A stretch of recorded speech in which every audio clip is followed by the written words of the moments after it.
country, you gotta make the money first. Then when you get the money, you get the power. Then when you get the power, then you get the money. That's why you gotta make your own moves. Woo, what's happening, YouTube? It's your boy Sock. We back like crack, man. Straight up, man. It's been a minute. I missed you guys. Hope y'all missed me too, baby. Been in Beverly Hills, man, living it up. Life after incarceration, man.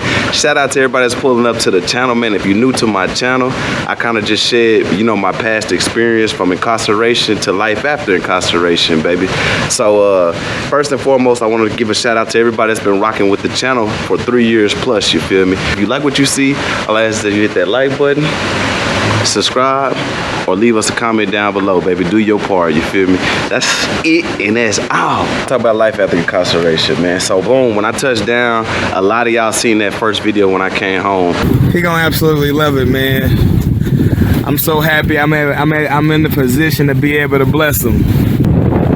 Got the brother follow me.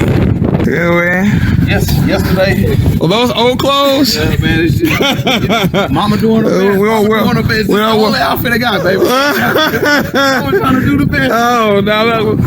We got chicken shop. We won't wear baggy clothes no more. It's my good brother right here, man. What's up, man? Great, What's going on? How you doing? How you doing, man? Yeah. So call me Sock. What's your name? Greg, man. Greg. So check it out, man. You know, I sat with my mama at the daycare, right? Right. This is he actually a car dealer, man. Bought you a whip. There you go, right there. What's going on, bro? Go ahead, take the car, my nigga. Check the goddamn car. My bro pulled up on me. I didn't have shit, nothing to my name. You know, I had did 8.5, 9 years flat. Didn't really know what was going on in the world, how to function. Phones were new, technology was new. It was a lot I had to catch in and learn. In there. No, you don't put no key in. You push your start button. Yeah. Put your foot in the brake. Yeah, it's been a long time. The cars are different now. Don't be embarrassed. There you go. But as you can see, I'm a camera whiz now, a YouTube genius now. Coming home from the penitentiary, I didn't have nothing, man. All I had was me and a dream, you feel me? To do right, stuff like that, man. And anybody got anybody incarcerated, man, I always preach this, man. Always, you know, look out for them, write them, let them know you love them, man. That's it, that's all. A letter goes so far in the penitentiary. Coming home and just jumping straight into a car was one of the biggest mistakes I made ever. I don't care who you is. If you ain't did something in years, it's a possibility that you might fuck it up. So I fucked it up. Yeah, man, so I fucked the car up, man. It's a story to tell. I'll tell y'all about it, but talk about it later. But guess what, y'all? The Challenger will be back out the shop. So anybody out there that's coming home, facing the challenges of finding good employment, it's like fishing, baby. Keep throwing that line in the water, man. Even if you keep reeling it in and it ain't got shit, like, damn, ain't shit on that bit. That's what I did. I kept throwing that fishing line in the water all motherfucking night. I'm out here 24 hours. I gotta eat, you feel me? It just depends on your ambition. I gotta eat, so I'm 24 hours at this motherfucking lake. Some niggas gonna go home after 7 hours. They gonna go home, they gonna be like, shit, ain't no fish to be caught. Now, I'm here all night until somebody bite, you feel me? But that's how I end up getting my job. Man, it just feel good, man, just to be back on video, chopping it up with y'all, man. So, boom, I get this question a lot from people that have had loved ones incarcerated that's coming home, man. A lot of people ask me what to expect from a loved one that's been gone and that's coming home, man. So, you know, I'm not the motherfucking doctor on this shit or nothing, but a few things you can expect from a guy that's been incarcerated for a long time.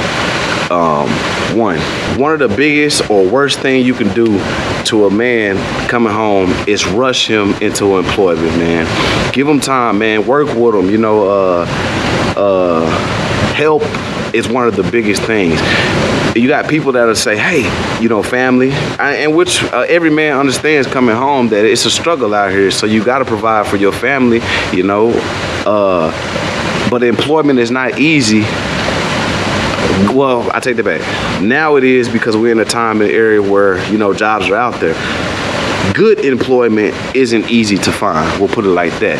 most guys don't want to come home and be working for scrubs. Most guys don't care, you feel me? But with that being said, man, if a guy is having a hard time finding a job, keeping a job, you know, or staying out of trouble in a job, you have to, you know, mold them and teach them again how it rocks out here in the world, you feel me? Just, you gotta be patient, man. And the worst thing you can do is keep telling a nigga go find a job without assisting him any kind of way, without helping. And when I say helping, meaning like, boom, hey, look, I seen such and such was hired today, that's helping. Hey, I'll give you, you know, I'll take you wherever you need to go. We can go ride around and we can go get some applications. That's helping, you know. A train ticket, whatever state, city you in, buying them train ticket or whatever, and tell them, you know what I'm saying, just that's helping. But staying on somebody's ass and telling them to go get a job that just got out the penitentiary, and you just saying, go get a job, go get a job, go get a job. The pressure is on now. It's like, boom, I've been out 3 months, I've been out 6 months, I've been out 7 months, I can't hold it. You know, now I got all this pressure that's coming back on me, you know. In the penitentiary, you don't have no pressure. The only pressure you have is to go home. You don't have bills, you don't have lights, you don't have water, you don't have none of that shit, you know what I'm saying? So a real man is gonna feel that pressure, and you liable to not know what he do. He might revert back selling dope, might revert back, go robbery, you know what I'm saying, stealing shit, burglarize shit.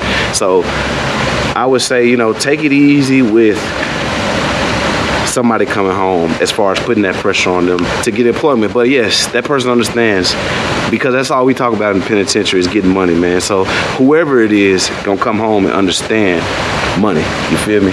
That's why a majority of the guys are in the penitentiary, for money, you know, or chasing money, you feel me? Then you got the weirdos doing crazy shit. Then you got the guys that like beating up women and all that other stuff. But majority of the guys are in the penitentiary are for trying to make money, provide for their family. You know, don't be one of those family members or one of them people that don't get involved with helping your re-entry process. I mean, with helping your family member re-entry process, meaning you got to get involved with going to helping them out with their probation officer, going up there, taking them to see them, stuff like that. Or just, it just feels good to have what do you call that? Somebody that's in the loop with your parole officer or probation and what's going on. Because I'm gonna tell you, when you don't have somebody in the loop, meaning, like, say when I was on parole, I had a bunch of problems. I even cut my leg monitor. Yeah, so I even cut my leg. I had to cut my leg monitor off, and I went back to the county jail. By the grace of God, I beat all those violations. But I had a big support system that knew what was going on with my parole officer. So all parole officers ain't righteous, you know. Once you got that straight, it's like you can go back to the penitentiary like that. You don't have to do shit, nothing. They tried to send me back for taking my daughter to the arcade. That's another story for another day, man. You can get all these stories too. Hold on. I'm an open book, so you can get all these stories too, man, in the YouTube community. Like I said, man, you can sign up $2.99 and up, man. Whatever you can afford. All it is supporting, man, helping me, you know, keep shit going, pushing, and I appreciate the love, like I said. All right, so like I said, so when I was on parole, they actually put a warrant out to come get me, and a bunch of shit happened. But thank God I had family members that was in the loop and knew what was going on from the beginning to all the way up until I was arrested again with parole. And they was advocating, you feel me?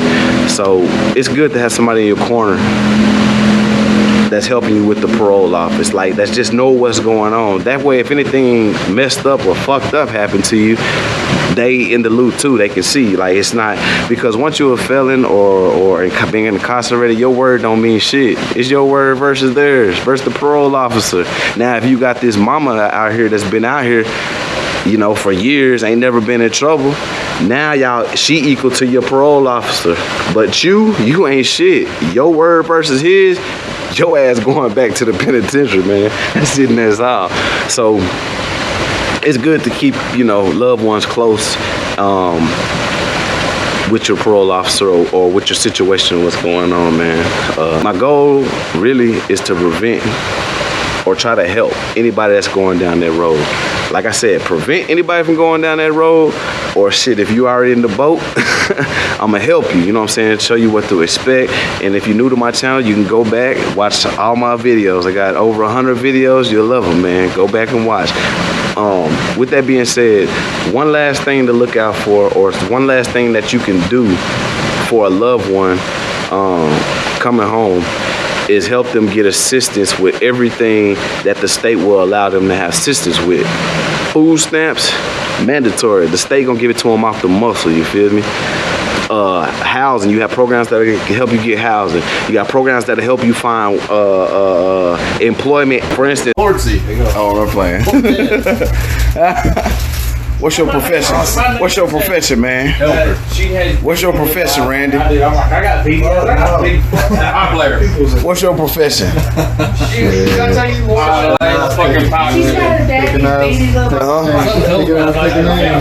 All right. Now let me tell y'all my profession. My profession is not a goddamn thing. Money, motherfucker. Money. That's what I'm fucking doing.